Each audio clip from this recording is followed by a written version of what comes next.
Halo teman-teman, izinkan saya memperkenalkan diri. Saya Isna Fadila Rahmawati, mahasiswa manajemen semester 5 Universitas Singapura Bangsa Karawang. Pada kesempatan kali ini, saya akan membahas materi yang berhubungan dengan etika bisnis, yaitu etika bisnis di dalam era globalisasi.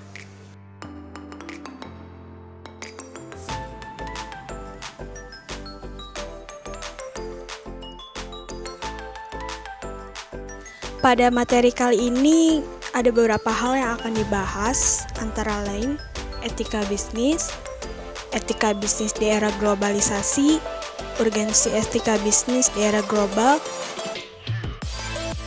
dan yang terakhir kita akan membahas studi kasus perusahaan POSCO.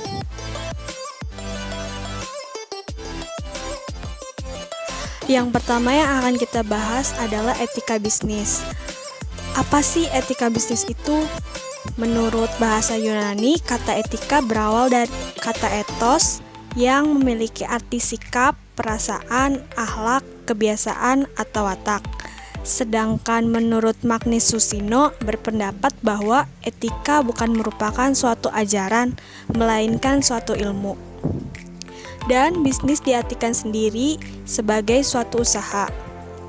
Jika kedua kata tersebut dipadukan menjadi etika bisnis, maka dapat didefinisikan sebagai suatu tata cara yang dijadikan sebagai acuan dalam menjalankan kegiatan berbisnis, di mana dalam tata cara tersebut mencakup segala aspek, baik dari individu, institusi, kebijakan, serta perilaku berbisnis.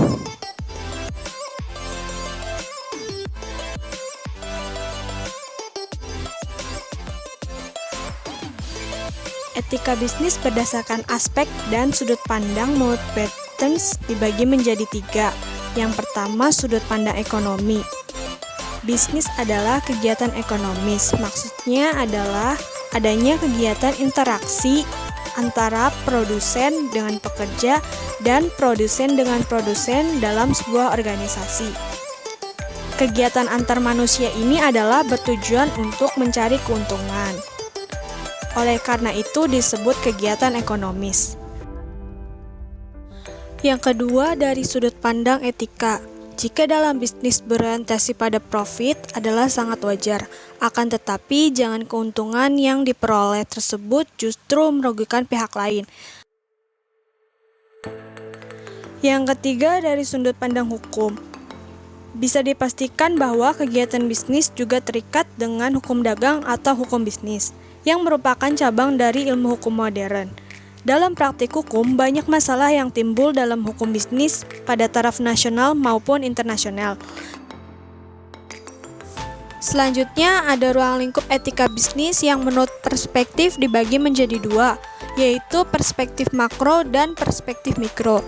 Dalam perspektif makro, pertumbuhan suatu negara tergantung pada market system yang berperan lebih efektif dan efisien daripada command system dalam mengalokasikan barang dan jasa.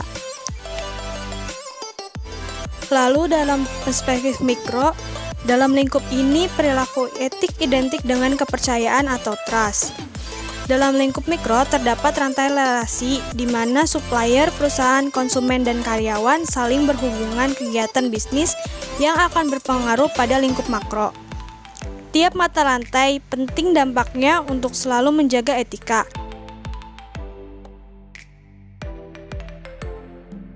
Selanjutnya, kita akan membahas bisnis di era global. Pertama-tama kita akan membahas moral dalam dunia bisnis. Dalam keadaan seperti sekarang, para pelaku bisnis berpacu dengan waktu serta negara-negara lainnya agar terwujudnya suatu tatanan perekonomian yang saling menguntungkan. Keinginan untuk menindas satu sama lain mulai bermunculan untuk berlomba-lomba mendapatkan keuntungan yang berlipat ganda. Maka dari itu, moral dan bisnis perlu terus ada agar terdapat dunia bisnis yang benar-benar menjamin tingkat kepuasan baik pada konsumen maupun produsen. Selanjutnya ada tantangan bisnis di era global. Bahwa di era global kita berpacu dengan waktu. Dengan kemudahan, kecepatan, dan kemurahan, tantangan bagi pelaku bisnis adalah produk yang ditawarkan semakin gencar. Jadi, para produsen tidak hanya bersaing melalui produk mereka, melainkan juga bersaing pada sistem informasi mengenai produk yang mereka pasarkan. Yang terakhir ada globalisasi, perusahaan multinasional, dan etika bisnis. Pengertian dari globalisasi sendiri adalah proses yang meliputi seluruh dunia dan menyebabkan sistem ekonomi serta sosial negara-negara menjadi terhubung bersama, termasuk di dalamnya barang-barang, jasa, modal, pengetahuan, dan peninggalan budaya yang diperdagangkan dan saling berpindah dari satu negara ke negara yang lain. Perusahaan multinasional ini adalah inti dari proses globalisasi dan bertanggung jawab dalam transaksi internasional. Perusahaan multinasional ini beroperasi di banyak negara dengan ragam budaya dan standar yang berbeda. Jadi, etika bisnis menjadi pedoman beberapa perusahaan yang melanggar norma dan standar yang seharusnya. Itulah kenapa alasan etika bisnis penting di era globalisasi.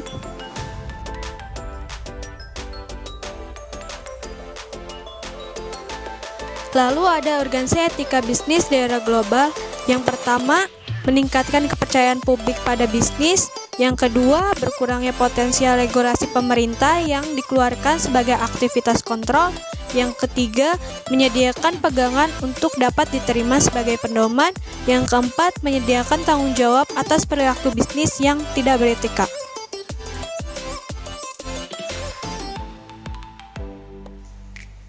Selanjutnya ada manfaat etika bisnis dalam perdagangan internasional.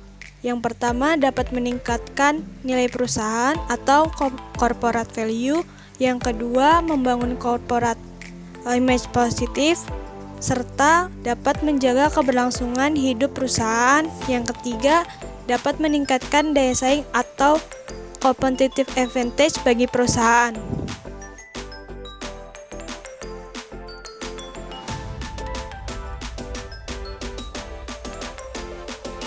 Selanjutnya kita masuk studi kasus perusahaan Posko. Ada beberapa hal yang perusahaan Posko lakukan terkait etika bisnis. Yang pertama, mereka membangun etika bisnis melalui aktivitas leading by example atau perusahaan memberi contoh atau mengikuti standar moral maupun hukum dalam pekerjaan dan hubungan interpersonal. Yang kedua, justice, yaitu mereka tidak pernah membiarkan perilaku tidak etis atau kelalaian karyawan di tempat kerja tanpa hukuman terlepas dari jabatan mereka. Yang ketiga, trustworthiness, mereka menjaga kepercayaan antar manajemen, karyawan, dan semua pihak yang berkepentingan dalam menerapkan kebijakan perusahaan dan nilai-nilai sosial.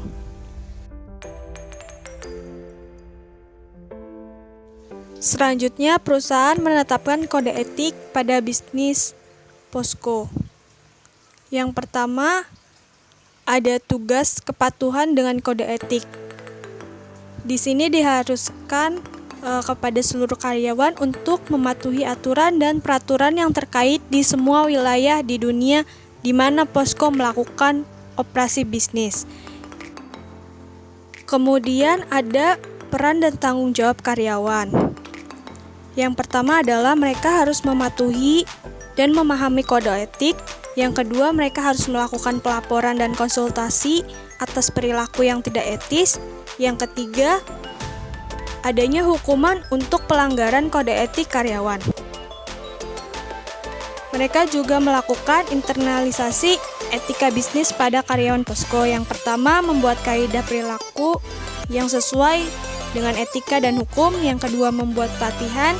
Yang ketiga, mengoperasikan mandatory e-learning terkait etika perusahaan, pencegahan pelecehan seksual, penyalahgunaan kekuasaan, dan gratifikasi. Kemudian yang keempat, mengoperasikan ethnic counselor center, dan yang kelima, memberikan penghargaan untuk pelaporan yang tidak etis.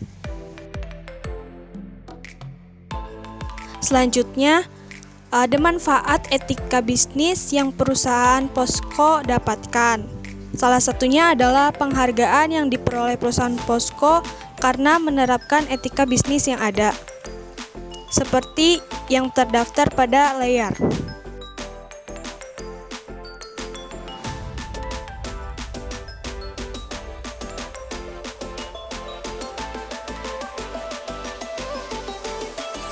Kesimpulan dari materi kali ini adalah etika dalam tingkah laku berbisnis di perusahaan merupakan suatu acuan bagi seluruh karyawan, para manajer, bahkan para dewan direksi dalam menjalankan aktivitas sehari-hari.